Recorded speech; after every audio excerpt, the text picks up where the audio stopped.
સુહાગ રાતે મારા પતિના બદલે મારા સસરાએ મારી સાથે એવું કર્યું કે તમે પણ વિચારવા લાગશો. આ એ સમયની વાત છે જ્યારે મારા લગ્ન નવા થયા હતા. મારા પતિ એક આર્મીમાં નોકરી કરતા હતા. જ્યારે મારા લગ્ન થયા ત્યારે હું મારા સાસરે ગઈ. ત્યારે રાત્રે અચાનક ફોન આવ્યો અને તેમના મેજર સાહેબે તરત જ તેમને બોલાવ્યા હતા. જેવો તેમને ફોન આવ્યો એટલે તરત જ ઓર્ડર પર જતા રહ્યા. તેથી મારા પતિ સુહાગરાત પણ મનાવી ના શક્યા. પછી બીજા દિવસે સવારે મેં ફોન કર્યો ત્યારે તેમને કહ્યું, હવે હું 4-5 મહિના પછી હું ઘરે આવીશ. આવું સાંભળીને મને તો ખૂબ જ દુઃખ થયું. તેમના માટે હું આ ઘરમાં આવી હતી તે જ મારી પાસે નથી રહ્યા. મેં મારા નસીબમાં આવું લખ્યું હશે તેવું વિચારીને મેં મારા સાસરિયાની દિલથી સેવા કરવાનું શરૂ કર્યું. અને પછી મારા સસરા ધીમે ધીમે મને ગમવા ત્યાં સ્પર્શ કરી લેતા. પણ મેં એવું કોઈ દિવસ વિચાર્યું ન હતું. મારા સસરા શિક્ષકમાંથી રિટાયર થયા હતા. તેમની ઉંમર 50 વર્ષથી વધારે હતી, પરંતુ તેમનું શરીર ખૂબ જ મજબૂત હતું. હું તેમને બધી સેવા કરતી હતી. રાત્રે સૂતા એટલે દરરોજ મને માલિશ કરવા બોલાવતા હતા. હું જાણતી હતી કે મારા સસરા મારી પર ઈરાદો રાખે છે. મારા પતિ ગયા પછી મારી ઈચ્છાઓ પૂરી કરવા માંગે છે એવી મને ખબર હતી. છતાં હું તેમની સેવા કરતી. તેમના જમવાનું, ચા પાણી અને દવાઓ મારે જ આપવી પડતી.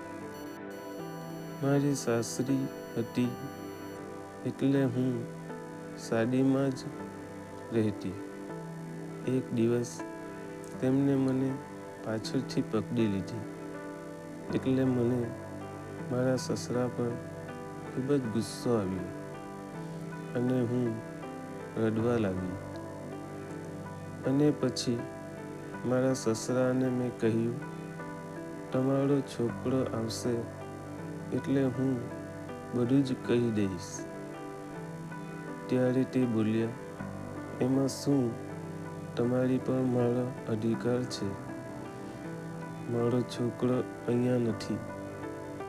હું તો છું ને, હું તને સંભાળીશ. પછી હું તો ખૂબ જ રડી, કારણ કે મને ખબર હતી કે આ સાપ મને ક્યારેય ડંકી જશે અને મારા પર દબાણ કરશે. એટલા માટે હું સલામત રહેવાનું શરૂ કર્યું. આવી રીતે 5-6 મહિના જતા રહ્યા. હવે હું ખુશ હતી, કેમ કે હવે મારા પતિ ઘરે આવશે. મેં ફોન પર પૂછવાનું શરૂ કર્યું ત્યારે સુમિતે કહ્યું, અત્યારે બોર્ડર પર ખૂબ જ તણાવ છે, જેથી કોઈ પણ સૈનિકને રજા આપવામાં આવી નથી. હજી મારે પણ 2-3 મહિના રોકાવું પડશે.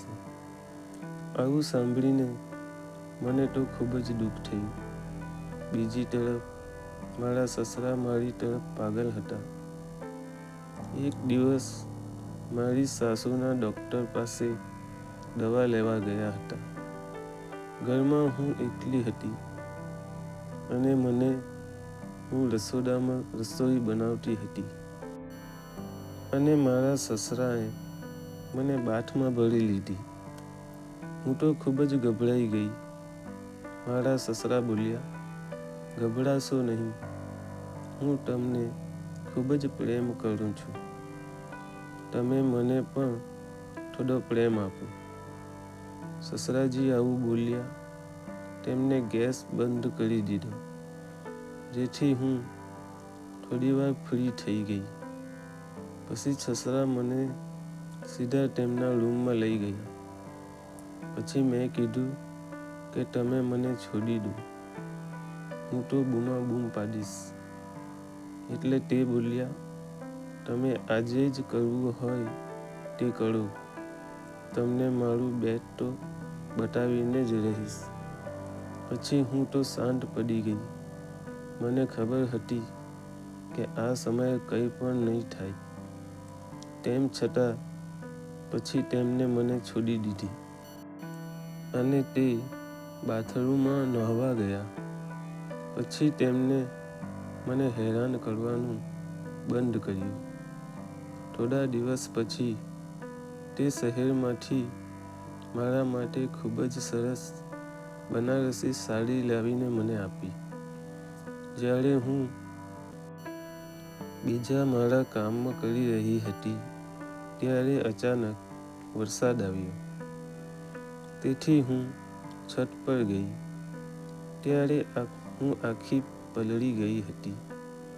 ત્યાં તો સસરાજીને કોઈ કામ હતું એટલે તે પણ છત ઉપર આવ્યા હતા. તે પણ પલળી ગયા. ત્યાં અચાનક વીજળી થઈ ગઈ.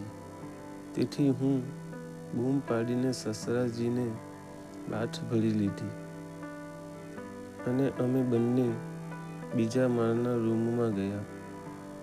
પછી મારા સસરાએ મારા પલળેલા કપડાં ઉતારી દીધા અને એમને મારા શરીર પર હાથ ફેરવવા લાગ્યા.